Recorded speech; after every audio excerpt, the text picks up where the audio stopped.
ஓம் ஸ்ரீ குருப்யோ நம. ஸ்ரீ மகாபரிவாச்சரணம். இன்றைக்கி தெய்வத்தின் குரல் பாகம் 5 சங்கர சரித்தம் என்ற தலைப்பில் பெரிவா சொல்கிறத மேலே வாசிக்கிறேன். இது பக்கம் 575 ஆரம்பிக்கிறது.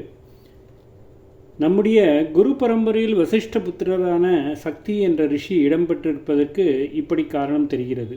அவருடைய புத்திரர் பராசரர். அவர் தாயாரின் கர்ப்பத்தில் இருக்கும்போதே வேதங்களை சொன்னவர். அவர் லோகத்திற்கு 2 பெரிய சொத்துக்களை தந்தவர். ஒன்று வேதவியாச பகவான், மற்றது விஷ்ணு புராணம். சத்தியவதியை மாதாவாகவும் தம்மை பிதாவாகவும் கொண்டு அவர் வியாசாச்சாரியாலை அவதரிப்பித்தார். தாமே மாதா பிதா இரண்டுமாக இருந்து விஷ்ணு புராணத்தை பிறப்பித்தார். ஸ்ரீமத் பாகவதத்திற்கே மூலநூல் போல் இருப்பது விஷ்ணு புராணம். நம்முடைய ஆச்சாரியால் புராணங்களுக்குள்ளேயே விஷ்ணு புராணத்திலிருந்து தான் அதிக மேற்கோள் காட்டுவது வழக்கம். பராசரர் அவருடைய பூர்வாச்சாரியார் அல்லவா. பக்தி நூலாகவே விஷ்ணு புராணம் தெரிந்தாலும் பாலில் சர்க்கரையை கரைத்திருக்கிறது போல அந்த பக்தியிலே ஞானத்தை, அத்வைத வேதாந்தத்தை கரைத்திருக்கும்.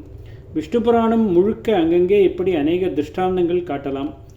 பக்தி வழியாக ஞானத்துக்கு வழிகாட்டியதோடு பராசரருடைய பணி முடிந்து விடவில்லை. கர்மானுஷ்டானம், வாழ்க்கை முறைகள், சமூக நெறிகள், தனி மனுஷ நியமங்கள் ஆகியவற்றை சொல்லும் தர்மசாஸ்திரங்களில் ஒன்றான பராசர ஸ்மிருதி என்பதையும் அவர் கொடுத்திருக்கிறார். பராசரருக்கு அடுத்தவர் வியாசாச்சாரியர். அத்வைத மதத்தை அழுத்தம் திருத்தமாக ஸ்தாபிக்கும் ஆச்சாரியாளின் சிகரமான நூல் மேக்னம் ஓப்பஸ் என்கிறார்களே, அப்படிப்பட்ட நூல் எது என்று கேட்டால் விஷயம் தெரிந்தவர்கள் சூத்திர பாஷ்யம் என்றுதான் சொல்வார்கள். வியாசாச்சாரியால் அனுகிரகித்துள்ள பிரம்மசூத்திரத்துக்கு ஆச்சாரியால் எழுதியுள்ள விரிவுரை தான் சூத்திர பாஷ்யம் என்பது. இதிலிருந்தே வியாசாச்சாரியாளுக்கு அத்வைத வித்யா குரு பரம்பரையில் உள்ள முக்கியமான ஸ்தானத்தை புரிந்து கொள்ளலாம். வெவ்வேறான பல உபனிஷத்துக்களில் விரவி கிடக்கிற எல்லா கருத்துக்களையும் ஒரே இடத்தில் வகை தொகை பண்ணி ரத்ன சுருக்கமான சூத்திர ரூபத்தில் கொடுத்து அவற்றின் பரம தாத்பரியம் அத்வைதம் என்று காட்டிக் கொடுக்கும் ஆதார கிரந்தமாக பிரம்மசூத்திரம் இருக்கிறது. இதை அனுகிரகித்து பரமோபகாரம் பண்ணியதோடு வேதங்களையே நாளாக வகுத்து தந்தவர் வியாசர்தான். 18 புராணங்களையும் அவரே கொடுத்து பக்தி துவாரா ஞானத்தை, துவைதத்தின் வழியாக அத்வைதத்தை எல்லோருக்கும் உபதேசித்தவர். அவருடைய பெருமையை சொல்ல ஆரம்பித்தால் ஆச்சாரியால் கதையை விட்டுவிட்டு வியாச மகாத்தியமே சொல்லிக்கொண்டு போகும்படி ஆகும்.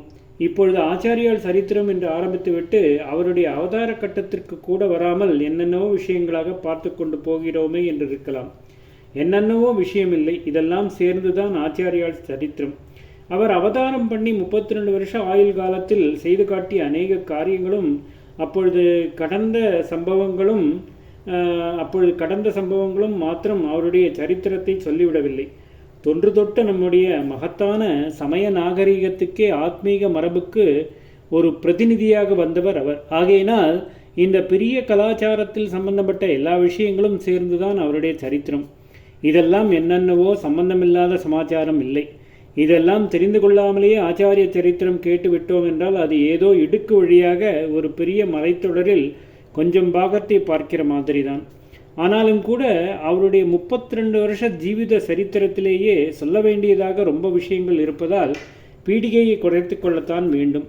அதனால் வியாசாச்சாரியாலை பற்றி வளர்த்தாமல் அடுத்தவரான சுகாச்சாரியாலை பற்றி கொஞ்சம் பார்த்துவிட்டு கௌடபாதர், கோவிந்த பகவத்பாதர் ஆகியவர்களின் கதைகளுக்கு போகலாம். இந்த 2 பேரும் ஆச்சாரியாளுக்கு நேர்குருவும் பரமகுருவுமாக இருந்தவர்கள் என்பதால் அவர்களுக்கு முக்கியத்துவம் ஜாஸ்தி. அவர்கள் ஆச்சாரியாலோடையே பிரிக்க முடியாமல் சேர்ந்திருக்கிற மாதிரி. அதோடு கூட சுகர் வரையிலானவர்களை பற்றி அநேக புராணங்களில் பல கதைகள் கூறப்பட்டுள்ளன. இந்த 2 பேர்தான் சரித்திர காலத்தில் ஓரளவு வந்தவர்கள் ஆதலால் இவர்களுக்கு புராண பிரசித்தி இல்லை. ஆகையினால் இவர்களுடைய சரித்திரம் ரொம்ப பேருக்கு கொஞ்சம் கூட தெரிந்திருப்பதற்கு இல்லை. இதனாலும் இவர்களுடைய கதையை கொஞ்சம் விஸ்தாரம் பண்ணி சொல்ல நியாயம் இருக்கிறது.